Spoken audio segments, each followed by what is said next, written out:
Well, what to say? There's so much for which to be grateful to the Lord and our Blessed Mother for everything that they've done in my life since my conception, that prepared the path and continues preparing.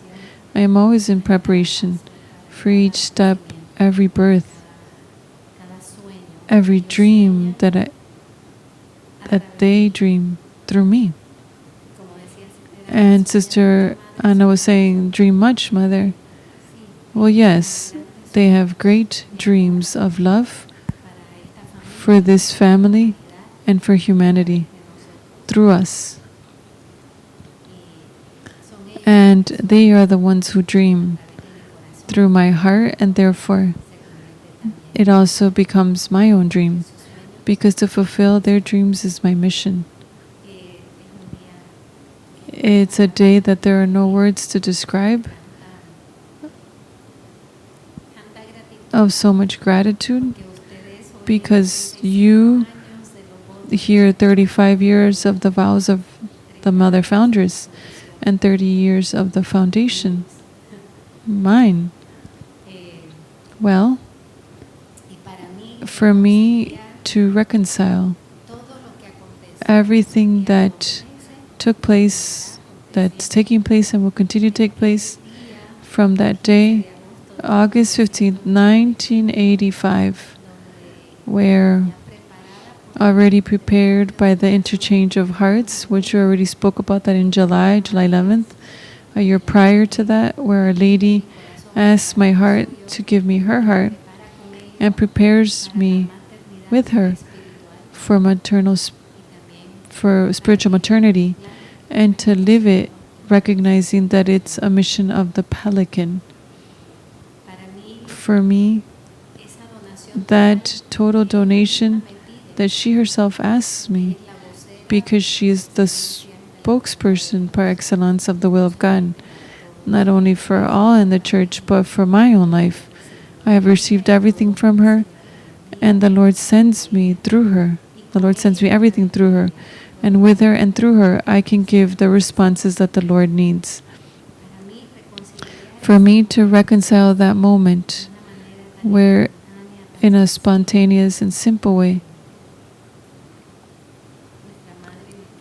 our Mother asks me, offer your life completely to the Lord. Logically, that offering, that it wasn't continue being such a lover of God as I was before, but now that I donate my life and that He can do with my life everything that He needed through the vows. And I make private vows. Private, why? Because at that moment, it's my direct response to God and the Blessed Virgin Mary, but the vows become public when they are accepted by the Church. I make private vows. Father, in the homily, Father Joe shared a little bit of what I felt with the young people. To see the young people, everything begins with young people. Perhaps that's why the young people are in such an important mission of our charism. But for me, that yes was a yes that He needed of me, but without knowing for what. And the gift of faith that the Lord, through His Mother, poured in my heart is something that for which I pray daily, and I pray it for all of us, all my daughters, all my sons, and the entire family, because the Lord does not explain why He wants my vows. He only asks me of them. Ask them of me. And so, with that same sense that my Mother in heaven, that same simplicity of heart, I give Him my life, but I don't know for what. And what will He do with that fiat? And even in that, all of my path is Marian, and my death will also be Marian. All of my life is Marian, and everything of hers is mine, and therefore it's all of yours. And so I would like to give thanks to the Lord for the gift of the faith at that moment. For me, it was more important at that moment to respond to the Lord with a yes than to understand what He needed of that yes. And I think that even the way that the Lord does it, it's already the charism responding to the challenges of our times, of our world. We all live in a world that everything needs to be known, everything needs to be calculated, everything needs to be measured, everything has to be perfectly delineated and revealed. Well, none of that was with me. And I don't think it's ever been when the Lord asks me something. He always wants a step of faith. And so 35 years ago, the Lord asked me to take that step of faith.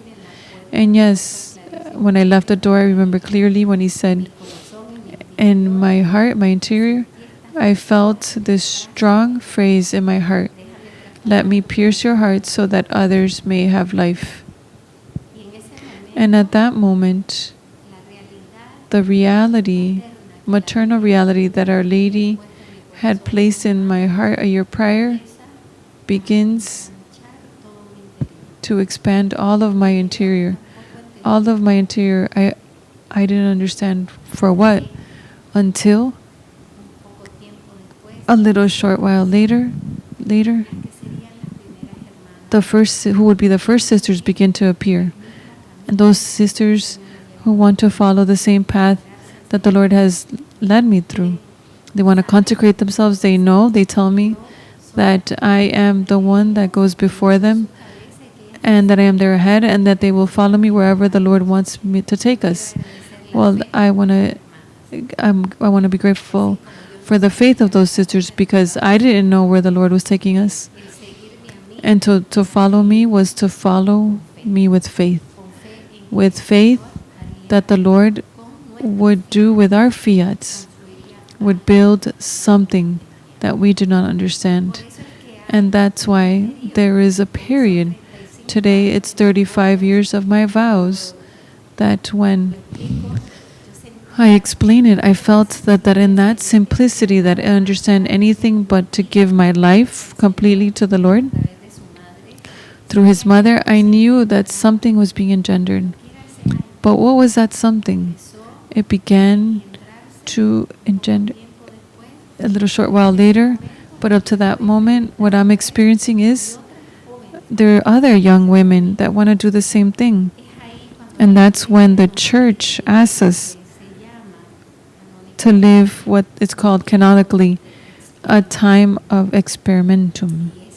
And that those years were very difficult, very beautiful, and always in the poverty we lived, very beautiful, in the human poverty, abandoned by the majority that at that moment were our support, but united. We can say indestructibly.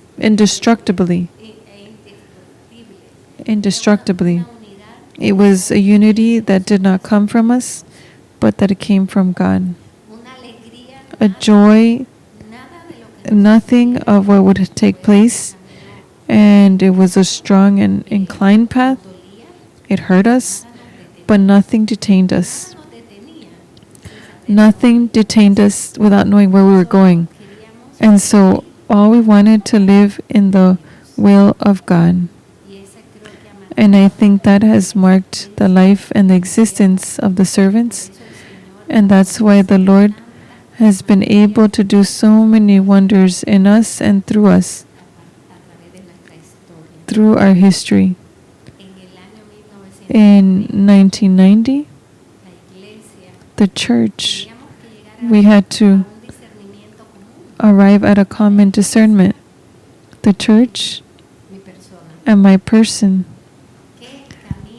What a path do you desire to take for your consecrated life? It was a very important decision and determined our identity in the heart of the church. And also, and determined my mission in the heart of the church and all of our future.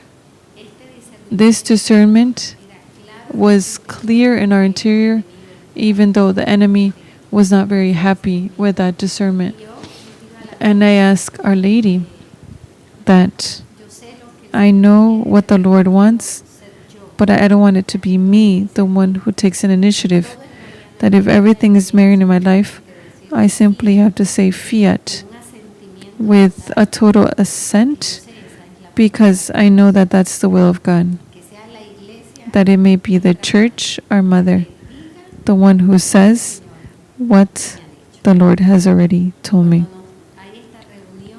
And when they're in this gathering, in this meeting, when this discernment will reach its summit, the Archbishop at that moment asked me if the discernment is made, and I say yes, but that I want to hear from the part of the church.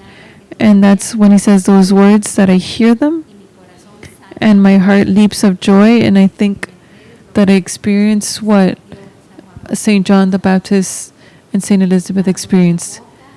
Well, that from the mouth of the ecclesial voice, the heart of the church, he tells me clearly what we have concluded, observing and reading everything that's happening to us, to see everything taking place in you, that everything was preserved. We were in the womb of the Blessed Virgin Mary, because everything had to be in silence, without any index of our existence or as a community. What were we?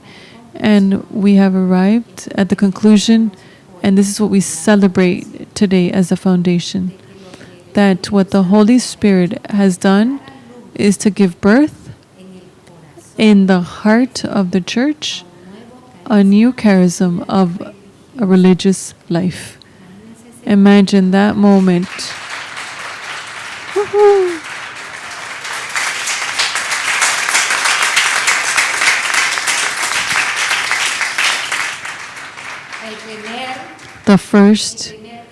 The first great dream of God, which was given by that fiat, that little fiat.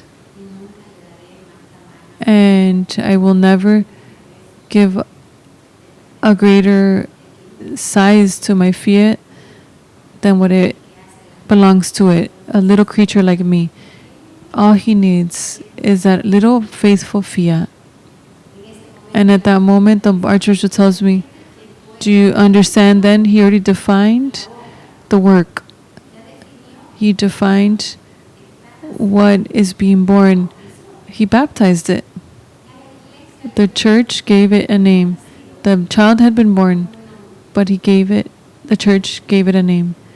A new charism of religious life. And do you understand then what that makes you? And I stayed silent because I'm not very good about speaking about myself. And he said, well, that makes you the Foundress. It was born from you.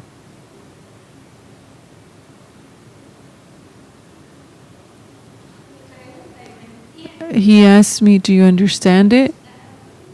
Of course I understand it. I know what it is to be a mother, and spiritual mother. And of course I know that Our Lady has given me her heart to give birth to the dreams of her Son. I understand what it is to be a Foundress, because I don't begin today. I began 5 years ago. The only thing that today to hear from the church, all of my being trembles. Because truly I know what St. Elizabeth felt. Who am I? Who am I? So that the Lord may look upon me. That Our Lady deposit and has lent me, as she said one day, lent me everything for her to be able to give birth to the dreams of Jesus for this family, and through this family for humanity.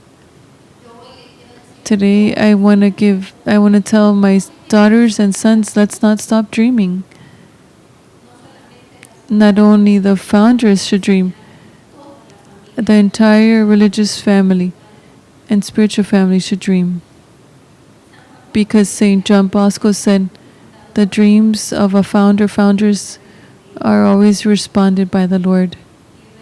And I've seen it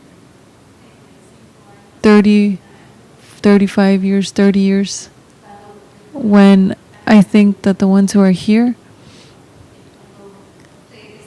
that when I returned from that meeting, screaming out loud of joy what had happened. It was a Pentecost, what we were living, and we went straight to the chapel to praise the Lord. Because, like Saint Therese, who looked so much, Jesus had given us our place in the heart of the church. Jesus himself and Our Lady had defined that of my yes had been born and had defined me. What had been born from my yes and had defined me. And then from that moment, 30 years of foundation, we have lived so much that are volumes, brothers and sisters. But how many things the Lord has been giving birth to. Every birth, like every maternity, has labor pains. How much life the Lord has given birth to through this charism, through the fiat of each one of my sons, daughters, the apostles, my lay sons and daughters. How much has expanded in the entire world since the beginning. And from the beginning, there was a sense in the church that this charism was universal, would touch the entire world. It was not limited to a diocese or a country, but that it would touch the entire world. And brothers and sisters, it was an intuition, such a perfect intuition of the church, because not only did we have since the beginning a universal mission, we would preach everywhere, but few years the Lord asked the apostles to be born, the apostles of the two hearts that exist in so many parts of the world. This charism through my lay sons and daughters are spread in so many parts of the world. And then later the Lord asked my religious brothers and religious priests' sons, and with the same formula. The Lord is so spousal that his formula of petition is of a spouse to a soul, espoused to him, so that more life may be born. And where we will get to, we're in the same boat, in an adventure of love, where today we can speak about everything that has happened in these 35 years. The servants, we have 30 years. I can't believe this. It feels like the first day.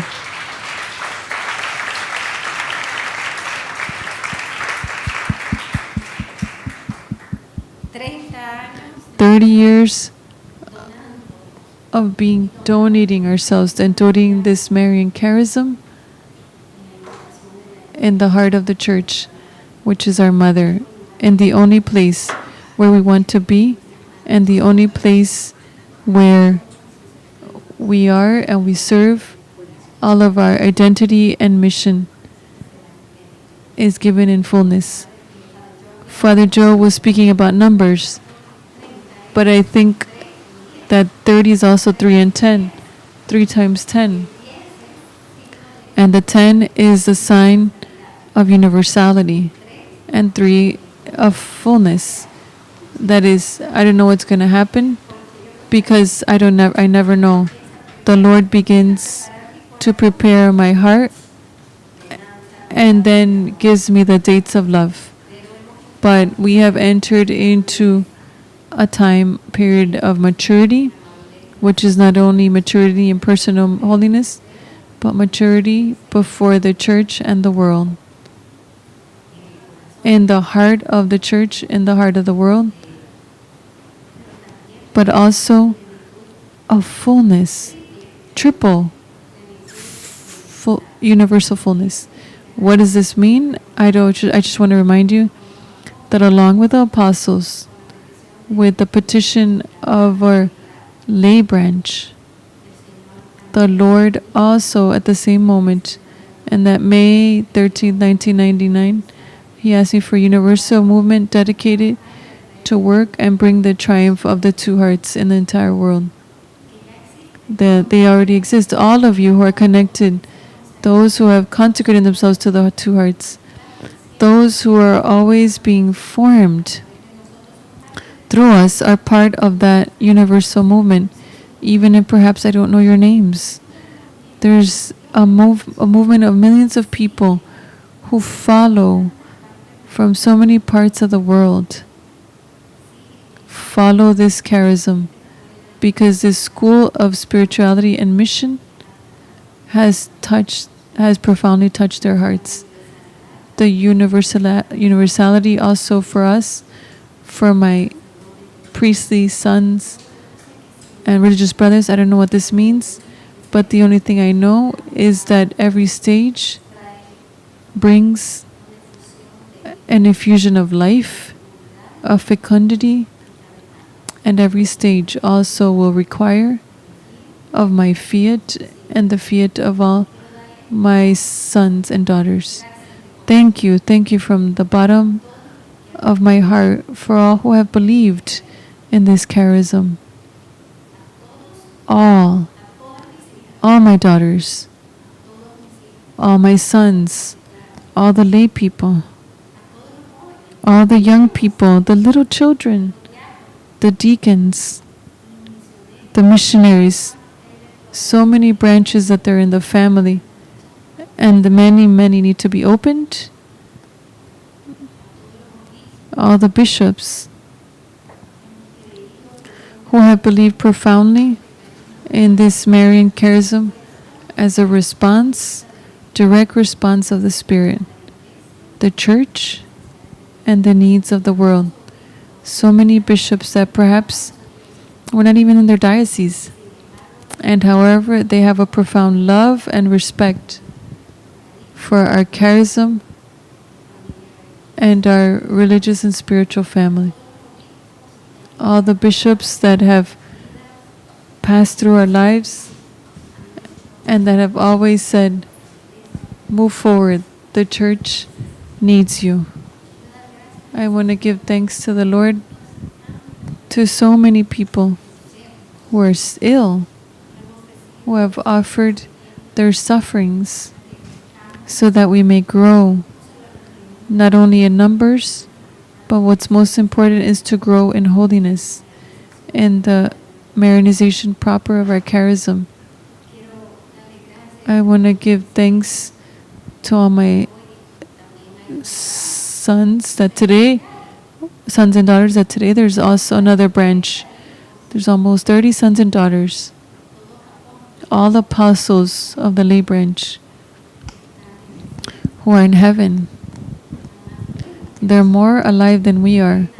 And so there's a heavenly branch. I have to add that in my stars.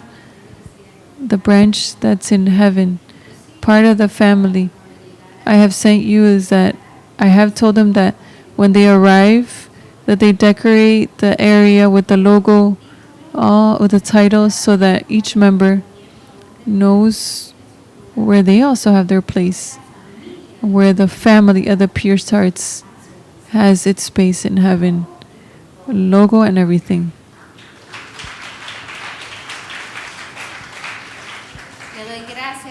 I give thanks to so many people who had the grace to understand that to be born of the from total nothing and arrive to where the Lord is taking us today has been, yes, a fruit of our arduous work of a great effort done with much struggle. But there are people who had the grace to understand that they were called to cooperate, to lifting up this work.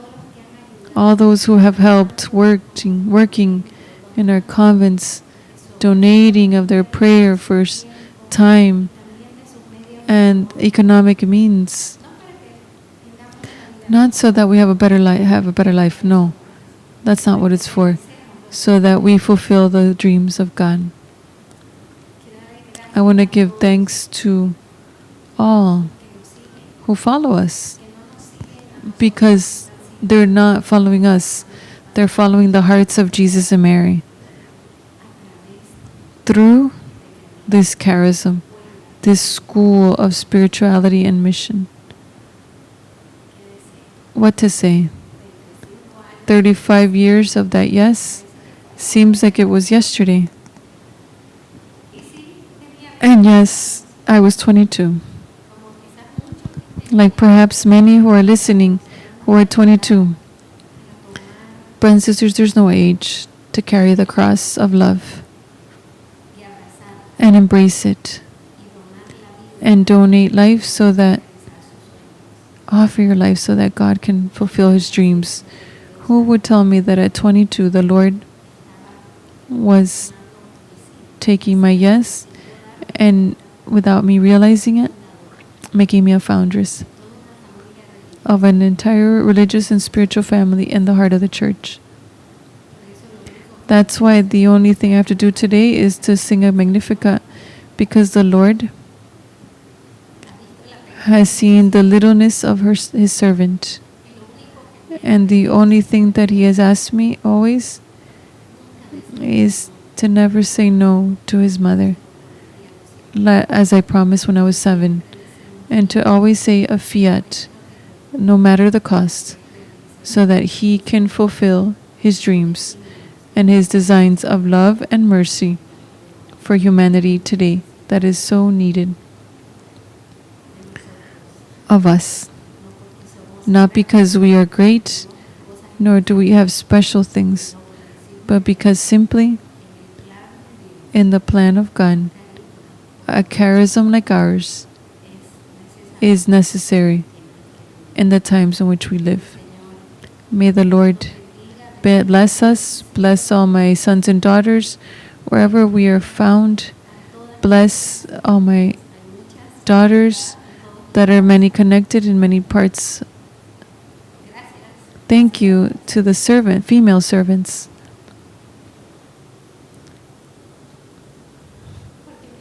Because my daughters are the trunk of that great tree. The Lord chose me to be root, and from that little root, a little seed, and from that little seed, a tree was born. But my daughters are the trunk that sustain all the branches. There are very big, strong branches, and they're supposed to be big and strong. Thank you, dear daughters, for all your prayers and sacrifices, for all who you are, for loving this charism as you love it, for giving your lives, and above all, thank you for believing in me. Thank you for believing that the Holy Spirit has done great things in me for the glory of the Blessed Trinity and also for the glory of our most beautiful Mother. May the Lord bless you.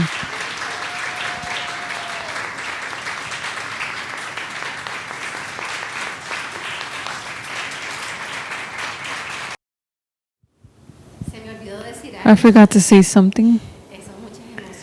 A lot of emotions. Father Joe and Brother Inigo were this morning speaking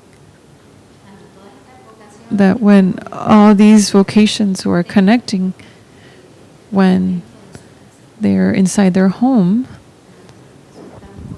that is so strong for me that my sons be inside the house. All mothers want their children inside the house. I don't ask for numbers. I just ask that those who are called to be my daughters and my sons, religious brothers, religious priests, are inside the home to receive all the nutrition, protection, to grow in the house like Jesus did in the house of Nazareth. And I think that a mother always feels the absence when the children haven't arrived home. It's something existential.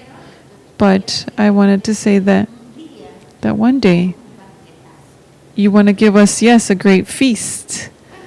Well, you don't have to wait so long. But I wanted to tell you that to my priestly sons,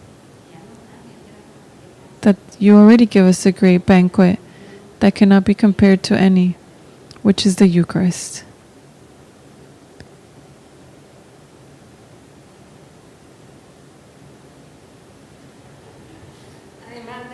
Apart from being the Kleenex, the 30 years you give. When the Lord asked my sons, handkerchief, that's it. When the Lord asked me sons, he said, I want more altars.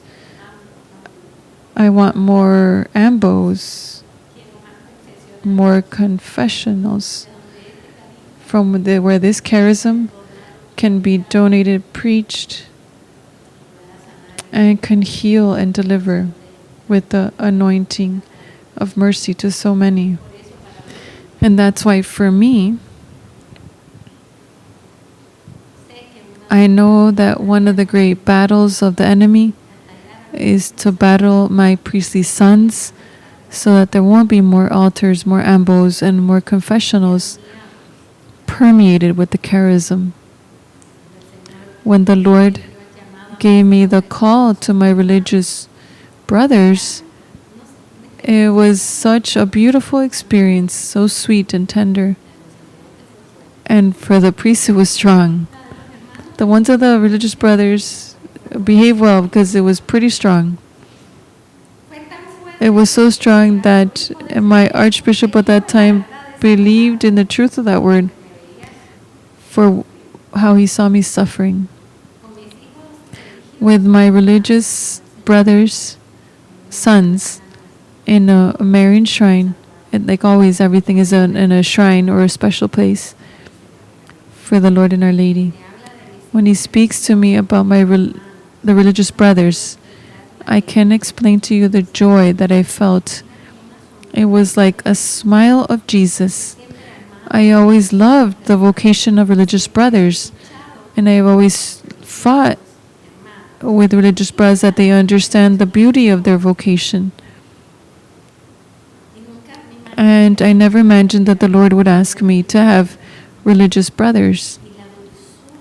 And the tenderness with which he surrounds that petition, the joy that it causes in my heart, I cannot explain it to you.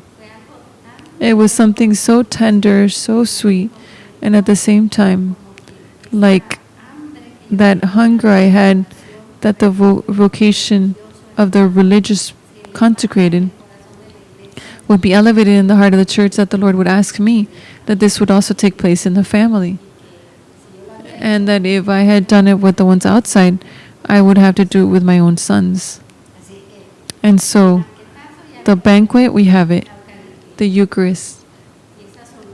And that smile that I felt from our mother when Jesus asked me for my religious brother's sons, Íñigo, assure yourself, brother Íñigo, to make her smile.